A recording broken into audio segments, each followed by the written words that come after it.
سارے لوگ یہ سمجھتے ہیں کہ اسلام کے ارکان اور ایمان کے ارکان یہ کچھ آپشنل سی چیزیں ہیں، کچھ اختیاری چیزیں کر لی جائیں تو بھی ٹھیک ہے، نہ کی جائیں تب بھی ٹھیک ہے۔ یاد رکھیے کہ اگر کسی مسلمان کو یہ علم نہیں کہ ارکان ایمان کیا ہیں اور ارکان اسلام کیا ہیں تو وہ کبھی بھی ایمان کا اور اسلام کا دعویٰ نہیں کر سکتا۔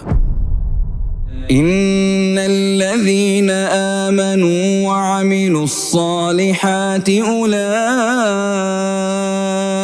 هم خير البرية۔ بسم اللہ الرحمن الرحیم۔ ایمانیات کے سلسلے میں ابھی ایک اور ایپیسوڈ کے ساتھ آپ کے سامنے حاضر ہیں۔ اس میں ہم یہ جانیں گے کہ ارکان ایمان اور ارکان اسلام کیا ہیں۔ ارکان اسلام، ارکان ایمان، ان کو جاننا ہمارے لیے اس لیے انتہائی ضروری ہے کہ اس سے ایک مسلمان کی وہ بنیادیں تیار کی جاتی ہیں جو بنیادیں اسے اسلام پر، ایمان پر قائم رکھتی ہیں۔ اگر یہ بنیادیں کمزور ہوں تو ہم ہر چیز میں کمزور ہوں گے۔ ہم اپنی کمٹمنٹس میں، اپنی عبادات میں، اپنی تنہائی میں اللہ کے خوف سے، اپنی مجلس اور محفل میں اللہ تبارک تعالیٰ کی نافرمانی سے، ہم رشتوں کی نگہداشت میں، ہم رشتوں کو ملانے میں، ہم کاروبار میں، ہم امانت میں، ہر چیز میں کمزور ہوں گے کیونکہ ہماری بنیادیں ہی کمزور ہیں۔ اسلام اور ایمان یہ بنیاد کی طرح ہے۔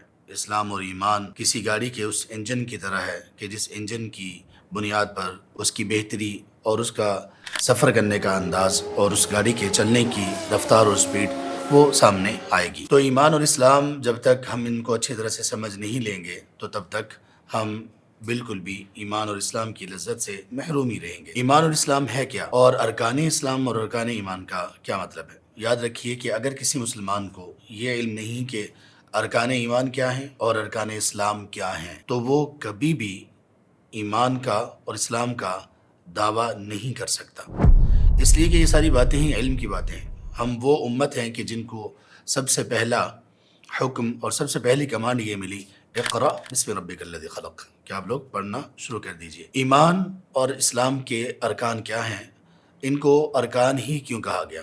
یاد رکھیے کہ بہت سارے لوگ یہ سمجھتے ہیں کہ اسلام کے ارکان اور ایمان کے ارکان یہ کچھ آپشنل سی چیزیں ہیں، کچھ اختیاری چیزیں کر لی جائیں تو بھی ٹھیک ہے، نہ کی جائیں تب بھی ٹھیک ہے، ان کو جان لیا جائے تب بھی ٹھیک ہے، اور اگر نہ جانا جائے تب بھی ٹھیک ہے، اور اگر ہم ان کی صرف گنتی جان لیں تو بھی کافی ہے، اور اگر گنتی بھی پوری نہ جانیں تو بھی کافی ہے۔ یہ تمام چیزیں، تمام نظریات اور یہ تمام باتیں قطعاً درست نہیں ہیں۔ ارکان کہتے ہیں کسی چیز کے رکن کو، رکن کا معنی ہوتا ہے کسی چیز کا پلر، کسی چیز کی بنیاد، یا وہ چیز جس پر کسی چیز کی بنیاد کھڑی، جس پر کوئی عمارت کھڑی ہوتی ہے، وہ چیز جس کی بنیاد پر کوئی چیز کھڑی ہوتی ہے، اگر وہ نکال دی جائے تو وہ پوری کی پوری چیز، پوری عمارت یا کوئی بھی چیز ہوگی وہ ختم ہو جائے گی۔ تو ارکان کا یہ معنی ہوتا ہے۔